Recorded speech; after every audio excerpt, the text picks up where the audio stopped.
This is Jimbo J-Tech here on Sonic Academy, coming back to you with the 10th video here, recreating my track Dreamworld for Anjunabeats. Today we're going to look at vocal soundbytes, something that you will have heard again and again in all of my recent records in the last few years. It's a way to add a little bit of a commercial feel and a little bit of an element of a human vocal into an otherwise very instrumental and synthesized dance track. Something that I really think will help your productions a lot, and I'm going to show you a few different ways that you can do that. So let's dive right in.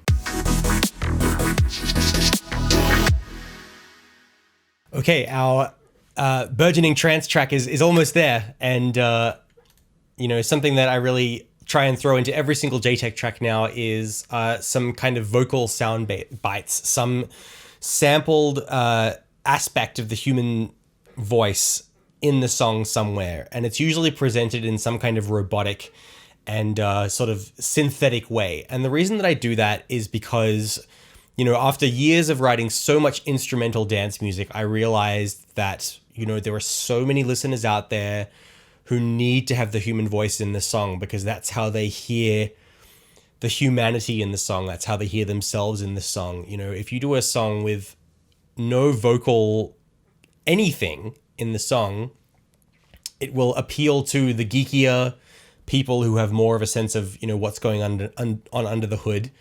And, you know, I think it's good to have, you know, instrumental dance songs. I don't think every single track needs to be a vocal track. And not many of my big hits are vocals or vocal songs, although there definitely are a few, which is a good thing to have for sure. But that's, you know, obviously opens up a can of worms in terms of, you know, coming up with your lyrics and vocals. And, you know, making a song is a very different process to making a track. You know, when you write a song, you're sort of producing the track around it. Whereas when you're making a dance song for the dance floor, you know, you're producing the record, and the record is the focus a lot of the time. And, you know, so I think it's good to have some element in your song that people can latch onto. The interesting thing with this song is that, you know, its soundbite is not necessarily really the hook at any point throughout the entire song, and that's okay. But there is still this soundbite, and I'm just going to give you a play of this. So I'm not really 100% sure what this is saying. I'm going to give you a play of how it is in the breakdown.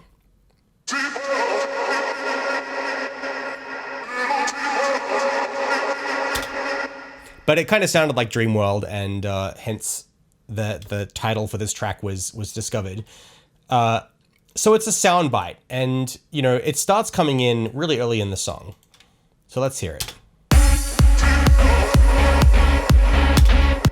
And so, you know, it's really at the 15-second mark in this track that people are going to be like, oh, this is Dreamworld, this is that song, because it's there's that sound bite sort of confirming it. So it's kind of like an audio signature, you know, and it's made of a human voice, and there isn't much left of the human voice because it's been run through so much processing, but it's there, and it's just hitting a certain spot, right?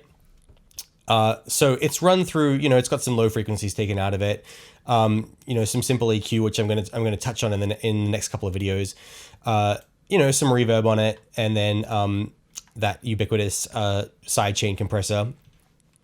And it's sort of, you know, it goes with the rave section, but it also goes with the musical section over here.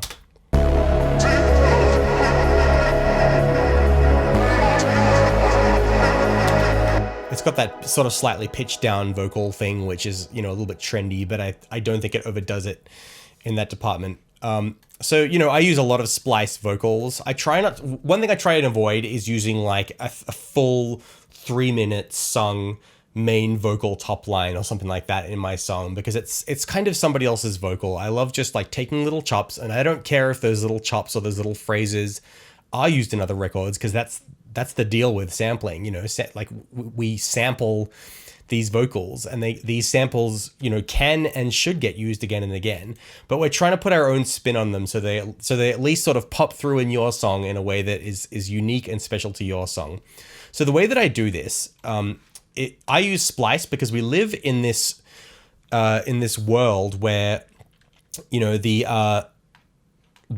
wealth of available samples is at our fingertips, and it's all categorized and sorted by BPM and key. So what I've done is I've searched for vocal, and, you know, it's sort of showing me vocals from my own collection, and then, you know, also ones that are available. I actually usually do this through the web interface, but you can do it through the, you know, the Splice sounds, you know, interface as well. And the way to think about Splice sounds is it's sort of like a Netflix for, you know, samples that you can use in your song. You get a certain amount of credits each month with your subscription. It's like $10 a month or something. So what I actually do is I fire these off in time with the song playing and see if anything fits.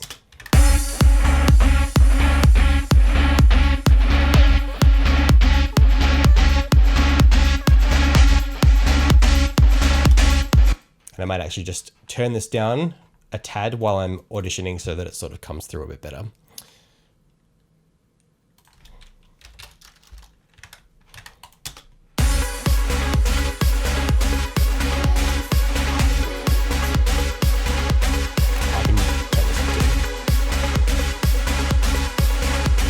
Let me tell you a few words.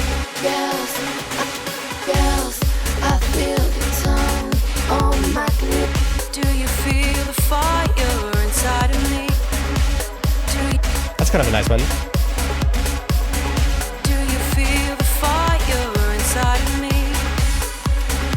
Like, that's cool. If I were recreating this track, I might even use that one, right? And, you know, what you can do is just, you know, grab the sample and then it's in your track. So, you know, that's basically how I'm doing it, is I'm just firing off these samples that are in key and in time, and I'm finding something cool and just going, that's cool, and rolling with it and throwing it in. And then, you know, that can become the vocal basis for your song. So if you're not really sure about like where to source vocals from, that's a good way to do it. Then I have a little Vox echo here, which is, you know, a similar loop that I found on Splice, and it's just run through some sampling. Through some processing, sorry. So there's some reverb on it, just a simple Ableton reverb, a few different treatments that I've tried out that I then decided to ditch, some just getting rid of the low and very top frequencies, and then a sidechain compressor. And this is sort of halfway between a Vox Soundbite line and an Atmos line, because this is kind of a vocal Atmos line, you know, from the previous video. We were discussing the atmospheric layers. This is sort of another vocal version of that. Let's hear how it sounds with the drop section.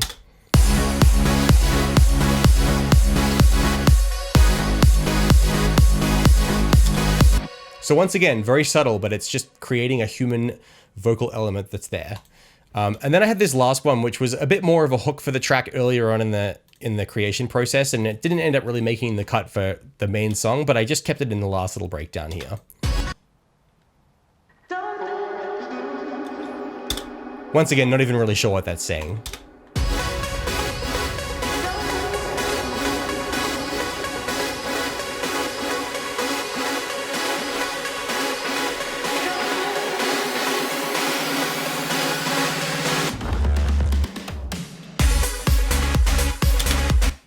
So I think it's good to have a bit of a back and forth between, you know, real human voice, which people really identify with and connect with, and then synthetic computer machine music. And it's really, you know, it's really great to have this sort of pairing of these two very different worlds, this analog world being brought into the digital world. I think it makes your whole record sound more professional and more convincing. So in the next 3 videos, we're going to talk about mix techniques and the ways that you can sort of finalize the mix of your song and get it sounding as best as you can for the listeners when it goes out to press. So stay tuned for that.